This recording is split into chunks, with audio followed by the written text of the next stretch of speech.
Bah, techniquement, je faisais déjà des tutos et on n'était pas très loin, tu vois. C'était aussi expliquer des trucs finalement, mais peut-être avec une approche un peu moins pratique. Le tuto photo, c'est comment faire tel truc, et là, c'est juste, je vais te raconter une histoire. J'aimais déjà bien ce qui se faisait en vulga, donc je pense qu'on peut dire que je me suis inspiré de ce qui se faisait sur le moment. J'ai essayé de trouver mon propre style, mais ouais, j'aimais bien la vulga, je me suis dit, pourquoi pas de la vulga. Je me voyais pas faire Arnaud Thierry Gaming, tu vois, c'était pas mon créneau. Je me voyais plus dans quelque chose d'un peu, on va dire, pompeusement, un peu plus intellectuel. Voilà.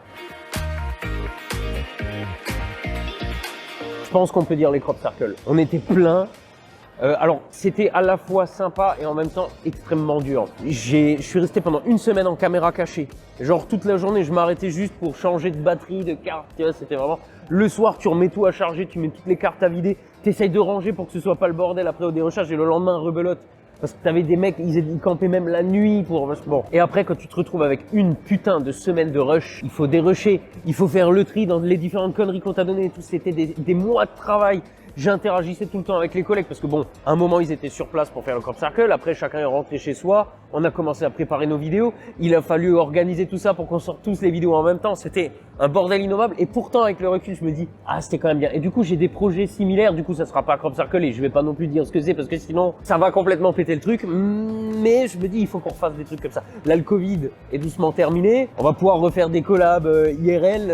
Il faut, voilà. Non, je me seul. Je fais tout moi en fait.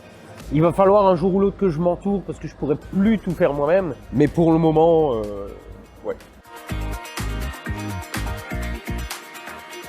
Le truc, c'est que c'est pas vraiment ma spécialité, tu vois. À la limite, faudrait que j'essaie de faire un truc avec Clément. Parce que lui, il sait bien faire ça. Ouais, ça pourrait être fun. Mais j'ai l'impression d'avoir un peu fait le tour du sujet. Là, la question, c'était vraiment de dire, est-ce qu'on est capable d'aborder les distances astronomiques, tout ça, parce que c'est des choses dont on parle souvent en astronomie, tant d'années-lumière, machin, mais c'est un chiffre qu'on prend comme ça, et qu'est-ce que ça représente vraiment? L'idée de cette vidéo, c'était justement de montrer qu'on est incapable de se le figurer. Mais après, pousser le concept plus loin... Bon, j'ai des projets avec Clément, mais dans ce sens-là, je sais pas. Là, je vais avoir un nouveau chez moi et je vais avoir de la place pour accueillir du monde. Je vais avoir 2 chambres d'amis, plus des options pour les plus courageux, tu vois, genre le canapé, un clic-clac, un machin, un truc. Donc ça va pouvoir me permettre de faire venir du monde et de faire des collabs. Alors quoi, j'ai quelques vagues idées, mais il faut encore que je les bosse un peu. Mais là, ouais, là, on va refaire des trucs, quoi. Il y a des projets que je vais pas spoiler parce que, ben, sinon ça va péter le truc, je peux pas. Mais par exemple, ce que j'aimerais bien faire, j'avais l'intention de le faire cette année, mais j'ai pas pu.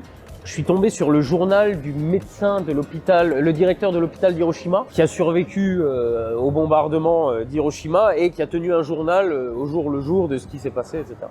C'est une histoire de ouf, évidemment. Les premières rencontres avec le syndrome d'irradiation aiguë, une bombe nouvelle, on sait pas ce que c'est, les rumeurs, parce qu'évidemment, il y a plus rien, il y a plus de radio qui marche, que dalle, alors c'est que du bouche à oreille. L'histoire est géniale, l'histoire est émouvante, éprouvante. Je me dis que ça peut être bien d'en faire une vidéo, mais raconter le journal de ce mec, en fait, hein, par sa voix, exactement comme il l'a dit, avec de la musique, des bruitages, rendre le truc un peu vivant. J'ai fait l'expérience à la lecture, ça dure à peu près 1 heure, donc ça fait une bonne vidéo.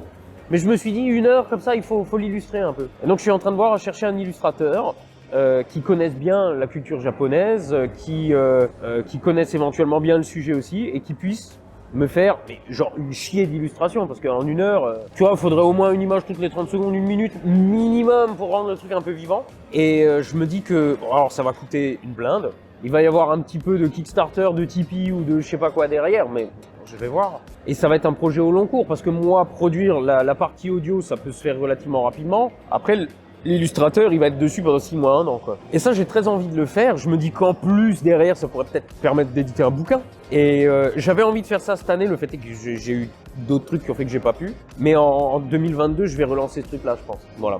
Ça, c'est le projet qui est concret, dont je peux parler sans spoiler, sans quoi. Le reste, je peux pas, c'est secret défense. Le truc, c'est que j'adorerais en parler, mais le problème, c'est que si je le fais, l'info va circuler, et quand on va faire le traquenard, mais c'est pas qu'il y aura pas la hype, c'est qu'il y a des gens qui risquent d'avoir entendu la rumeur et qui vont pas plonger dedans, tu vois. Donc je peux pas le dire.